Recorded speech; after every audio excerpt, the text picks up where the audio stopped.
man. Big bull.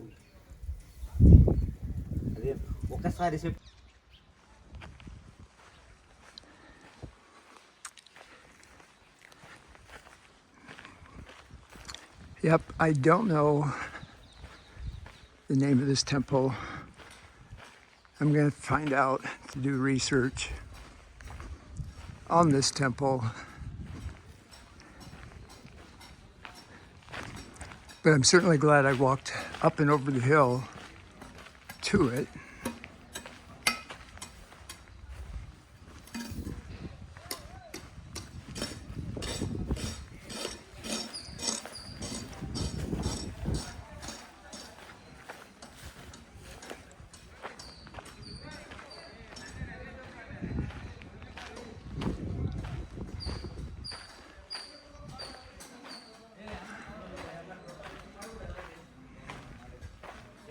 Well, that looks like a lion.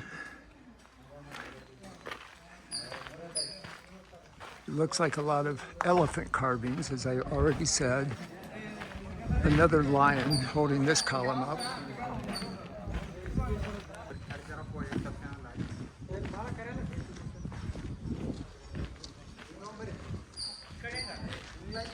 Oh, there's Hudaman. I better point that out. So that would be Hudaman. I believe that's dancing Shiva. And then beyond that, another dancing Shiva.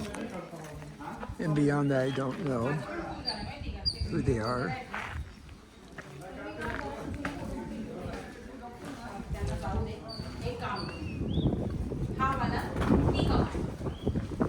And there's 3 policemen walking in front of me.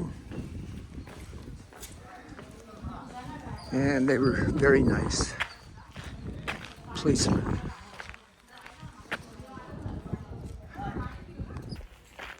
Well, I had a good chat with the police, the 3 policemen. They were really nice. They were just curious about my travels and what I was doing. I think now I could be in this area that was used for elephants. I found a sign, so I can do a lot of research now. I see another sign that I'm heading to. But yeah, I think this whole field here was for elephants, I think. And you can see it's quite large going back to the temple right there. Yeah, that one.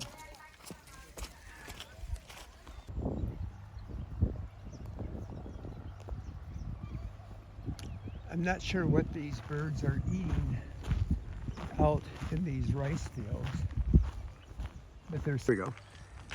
I'm walking on this lane along rice fields, rice paddies, and it's pretty fascinating to see the farming practices. And they're actually using tractors out there. I'd be afraid the tractors would get stuck, but they do some sort of rototilling of the fields, even though they're full of water and mud. And I saw one yesterday in the travel over here to Hampi that looked like it might have been stuck. But for the most part, I think they stay on top of the mud and water. I'm not quite sure how they do that. Here's one that's just on a lane. Well, now I understand what is on the tires, the back tires. The back tires allows them to have traction in the muddy rice fields. And it's pretty cool to see this. And I think they're going to move in a minute and I will record.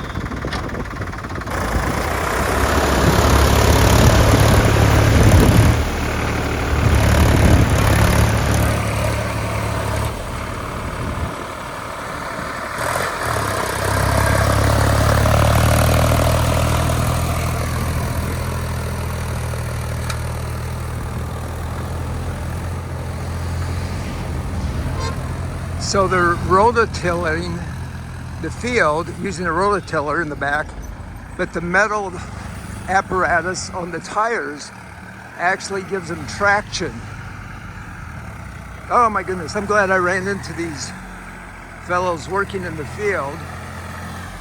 And then they're gonna plant rice here in a few minutes. Well, a few hours probably, or days.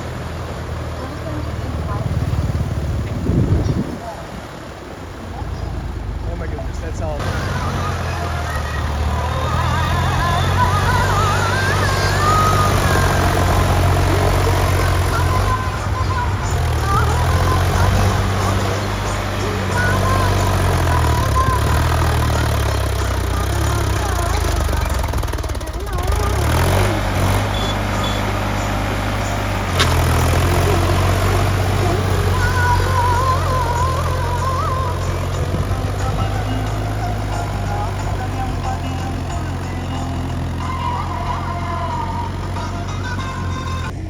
I'm just guessing that the rice paddy that tractor I was taking video of is over there. In a few days, they'll plant it and it'll look like this one. And I'm also guessing, but I don't know this for sure, that the rice plants will come up very, very quickly. It's warm, it's humid, the soil is wet, muddy, looks dark, and I'm sure that it grows rice very, very fast. And the people here, I say the people have been harvesting and growing rice here, I guess, for many millennia, I guess. Anyway, pretty cool. Well, good morning. This is my second full day in Hampi. Yesterday I got to explore quite a bit, and today I'm doing my normal heading out on foot to see different things. And I just saw a sign that says ancient paintings. And that's what I was looking for. So I'm going here to visit the ancient paintings and then keep doing that. And then there's a back way up to the temple that I went for sunset up there. So then I'll be doing that. But anyway, good morning. The temperature is probably already about 75 degrees. And it's going to be in the mid 80s.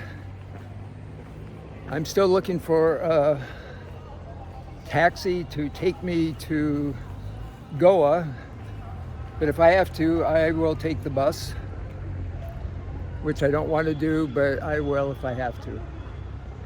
Anyway, here's a sign, and it says, since the prehistoric period, Hampi has been an abode for early humans. Even today, evidence of this is found in this region in the form of paintings. On a massive boulder near Pampa Sorbar, images of ships, birds, and animals have been found. On a nearby hilltop, a painting of a lively group of women with wild hair and animals stretching can be found. This region is rich with many captivating Neolithic paintings and prehistoric evidences in this region. And I'm going to stop reading now. We will see if we can find these paintings here in a little bit. Well, I have my headlamp on and I'm about ready to go into or under these rocks where I believe the cave paintings are. And this might not be the smartest thing I've done. I haven't seen any people at all. I've seen a lot of sign of people having parties here. And also, I haven't seen any snakes, which I expect to see. There's something on the wall here.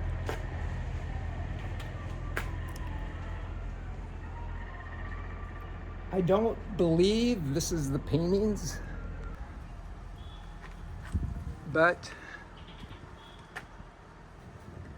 who knows? This looks like it was done with recently with charcoal, but maybe these are the paintings. Yep, people have lived in here of even recent times, or they have come to meditate in here.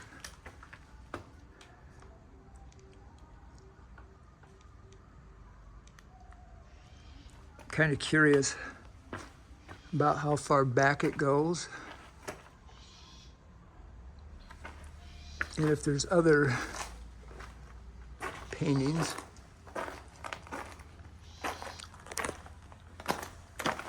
Well, like any good cave, I could start crawling, but I'm not going to.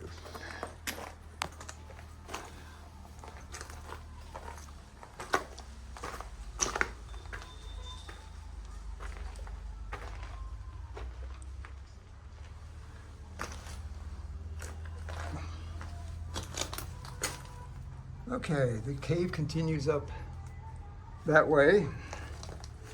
I didn't see that at first. And hopefully there's no leopard back here or bear. But it does continue on going back.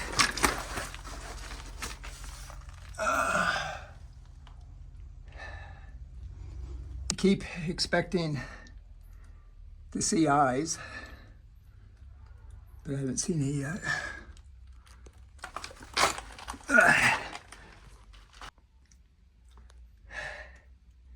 Well, I think at this point, I'm going to turn around. Well, I've done a lot of caving in the U.S. I've done a little bit in the Rishikesh area, but they're quite small caves. This one continued on going back, and I found it a little strenuous. So now I'm going to head out. But I don't think there's any creatures back there. The amount of noise I was making was a lot. But I have to be honest, it would not surprise me at all to crawl back in there and come upon some person sitting in the lotus position, meditating. I'm going to walk a little bit this way before exiting this area. And I also have the feeling, yeah, this looks like a dead end. I have the feeling that on these rocky areas around Hampi, there's many, many caves like this. And again, it's probably not the smartest thing to be doing this alone, but I've never been accused of being a genius anyway, so I think that's okay. But I'm going to put this camera away as I work my way out of here, and we continue exploring.